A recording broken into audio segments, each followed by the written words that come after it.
আসসালামু আলাইকুম এভরিওয়ান। অনেকদিন পরে আবার আসলাম আপনাদের মাঝে।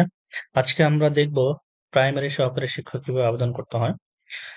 আমরা বরিশাল প্রথম ধাপে যে বিভাগগুলোতে আবেদন করা যাবে সেটা দেখব।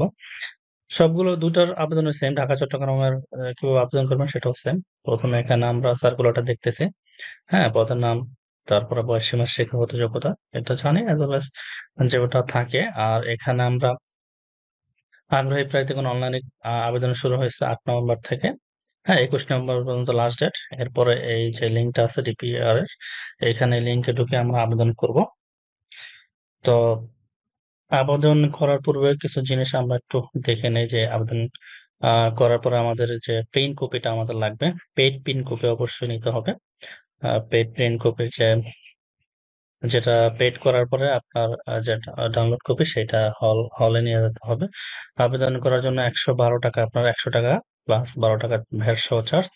112 টাকা আপনার যে কোনো টেলিটক সিমে রিচার্জ করে নেবেন, সেখান থেকে আপনি এটা পে করতে পারবেন।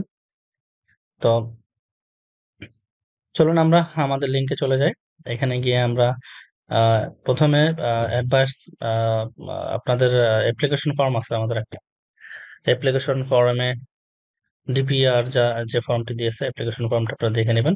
এরপরে অ্যাপ্লিকেশন ফর্ম, এটা নিচে যেটা আছে অ্যাপ্লিকেশন ফর্ম, এটা হলো ঢাকা চট্টগ্রাম। আমরা উপরে যেটা আছে সেটাতে ক্লিক করে টিক মার্ক দিয়ে নেক্সটে চলে যাব। নেক্সটে যাওয়ার পরে আপনাদের শুরুতে এখানে এই ফর্মটা চলে আসবে। এই ফর্মে গিয়ে আপনারা এখানে যে ইনফরমেশন গুলা দরকার সেগুলো দিবেন। শুরুতে আপনার এক্সামিনেশন, তারপর আপনার বোর্ড, হ্যাঁ এক্সামিনেশন, আপনার এসএসসি দাখিল, এটা একটু খেয়াল রাখবেন, যারা মাদ্রাসা তারা দাখিল, আর যারা জেনারেল তারা এসএসসি দিবেন। এরপরে বোর্ড দিবেন। এসএসসি যদি দাখিল হয় সেক্ষেত্রে মাদ্রাসা, আর যদি জেনারেল স্কুল হয় সেক্ষেত্রে আপনি বলেছেন যে বোর্ড, সেই বোর্ড দিবেন। রোল নাম্বার দিবেন, রেজিস্ট্রেশন নাম্বার, পাসের ইয়ার দিবেন। পাসের ইয়ারটা অবশ্যই এসএসসি সার্টিফিকেটের নিচে দেখবেন যে ইয়ারটা দেওয়া আছে, সেই ইয়ারটা দিবেন। সেম ভাবে এসএসসির আপনার এক্সামিনেশন দিবেন। ডিপ্লোমা যদি হয় ডিপ্লোমা, বা এইচএসসি হয় এইচএসসি দিবেন, তারপরে বোর্ড দিবেন। হ্যাঁ, ডিপ্লোমা হলে টেকনিক্যাল বোর্ড দিবেন। আর যদি জেনারেল হয় তো সেক্ষেত্রে আপনি আপনার যে নির্দিষ্ট বোর্ড সেই বোর্ড দিবেন। গ্রুপ দিবেন। এরপরে আপনার রোল দিবেন, রেজিস্ট্রেশন নাম্বার, রেজাল্ট, পাসিং ইয়ার। গ্রুপ এবং অবলিক সাবজেক্টটা শুধু ডিপ্লোমা হলে আসবে, এসএসসি হলে দরকার হবে না। যদি এসএসসি ক্ষেত্রে চায় তাহলে সেক্ষেত্রে আপনারা সায়েন্স দিবেন, বা যে আর্টস কমার্স যে হয় আপনাদের যে গ্রুপ সেই গ্রুপ দিবেন। এরপর সেকেন্ড পেজে আপনার এই ফর্মটা চলে আসবে। এই ফর্মে আপনার এখানে আপনি যে ইনফরমেশন দিয়েছেন, আপনার আগের ফর্মে যে ইনফরমেশন দিয়েছেন সেখান থেকে আপনার নাম, বাবার নাম, হ্যাঁ আপনার মায়ের নাম, ডেট অফ বার্থ, ন্যাশনালিটি, এইগুলো অটো নিয়ে আসবে। হ্যাঁ, আপনি বাংলা ইনফরমেশন গুলো দিবেন, আপনার নাম, আপনার বাবার নাম, মায়ের নাম, বাংলা ইনফরমেশন গুলো দিবেন। এরপরে রিলিজিয়ন দিবেন, জেন্ডার অটোমেটিক নিয়ে আসছে, ন্যাশনাল আইডি দিবেন, এখানে ইয়েস দিবেন। ইয়েস দিয়ে ন্যাশনাল আইডি এখানে সিলেক্ট করবেন। বার্থ রেজিস্ট্রেশন থাকলে ইয়েস দিবেন, না হলে নো দিবেন। পাসপোর্ট আইডি থাকলে ইয়েস দিবেন, না হলে নো দিবেন। মেরিটাল স্ট্যাটাস, যদি মেরিড হন মেরিট দিবেন, না হলে আনমেরিড। মেরিট দিলে অবশ্যই আপনার স্পাউস নেমটা দিবেন। যদি আপনি পুরুষ হন সেক্ষেত্রে আপনার ওয়াইফের নাম দেবেন, আপনি ওয়াইফ হলে আপনার হাজবেন্ডের নাম দেবেন।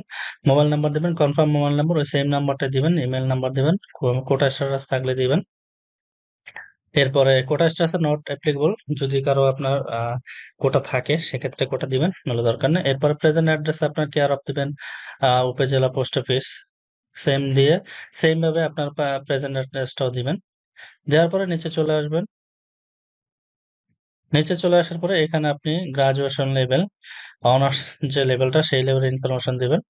এক্সামিনেশন দিবেন, ইউনিভার্সিটি দিবেন, পাসিং ইয়ার দিবেন, হ্যাঁ সাবজেক্ট, রেজাল্ট, কোর্স ডিউরেশন, এগুলো দিবেন। আর অনার্স এর ক্ষেত্রে সিজিপিএ যেটা সেটা দিবেন। কোর্স ডিউরেশন, যদি মাস্টার্স আপনার সার্টিফিকেট থাকে এই গুলো ক্লিক করে দেন মাস্টার্স ইনফরমেশন দিবেন। এরপরে আপনি এখানে আপনার কোডটা দিবেন। দেন টিক মার্ক দিয়ে আই ডিক্লেয়ার, এখানে টিক মার্ক দিয়ে নেক্সট দিবেন। নেক্সট দিলে এইখানে আপনার একটা ফর্ম চলে আসবে। সেই ফর্মে আপনি আপনার ইনফরমেশন যেগুলো দিয়েছেন সব ঠিকঠাক আছে কিনা দেখবেন। হ্যাঁ, যদি উপরে নিচের আপনার এডুকেশন ইনফরমেশন সবকিছু ঠিকঠাক থাকে, দেন যদি ঠিক না থাকে সেক্ষেত্রে চেঞ্জ নিডেড এখানে ক্লিক করবেন, ক্লিক হেয়ারে ক্লিক করে চেঞ্জ করে নেবেন। এরপর আপনি আপলোড ক্লিক করবেন, আপলোডে ক্লিক করে আপনার পিকচার দিবেন। হ্যাঁ, এরপরে আপনার নিচে সিগনেচার অপশনে গিয়ে আপনি আবার সিগনেচার নেবেন। এখানে একটু বলে রাখি, আপনার পিকচার 300 বাই 300 পিক্সেল এবং পিকচার সিগনেচার 300 বাই 80। এরপরে টিক মার্ক দিয়ে আপনি সাবমিটে ক্লিক করবেন। ক্লিক করার পর আপনার এই পেজে নিয়ে আসবে। এখানে আপনি আনপেইড অবস্থা থাকবে অ্যাপ্লিকেশন কপিটা। নিচের ইনফরমেশন দেখে নিবেন। দেখে নেওয়ার পরে নিচে একটা ইনফরমেশন চলে আসছে অলরেডি, আপনার ইউজার আইডি। এই ইউজার আইডিতে কিভাবে পে করবেন এখানে দেওয়া আছে, ফার্স্ট সেকেন্ড এসএমএস কিভাবে যাবে এটা দেখবেন। এখানে এটা ডাউনলোড করে রাখবেন। কপিটা ডাউনলোড করে রাখার পরে এখানে আপনি পে করার পরে আপনি এখানে চলে আসবেন ডাউনলোড অ্যাপ্লিকেশন কপি। হ্যাঁ, এখানে আসার পরে আপনার ইউজার আইডি এবং পে করার পরে যে পাসওয়ার্ডটা দিছে নিচে সেই পাসওয়ার্ডটা দিবেন। হ্যাঁ, দুইটা পাসওয়ার্ড দেওয়ার পর আপনি লগ ইন করবেন। পাসওয়ার্ড পে করার পরে যে পাসওয়ার্ডটা সেই একেবারে সর্বশেষ সেকেন্ড এসএমএস দেওয়ার পরে যে পাসওয়ার্ডটা দিবে সেই পাসওয়ার্ডটা দিবেন। হ্যাঁ, সেই পাসওয়ার্ডটা দেওয়ার পরে এখানে লগ ইন করলে আপনার এখানে দেখাবে যে আপনি যে সাকসেসফুলি পে করছেন।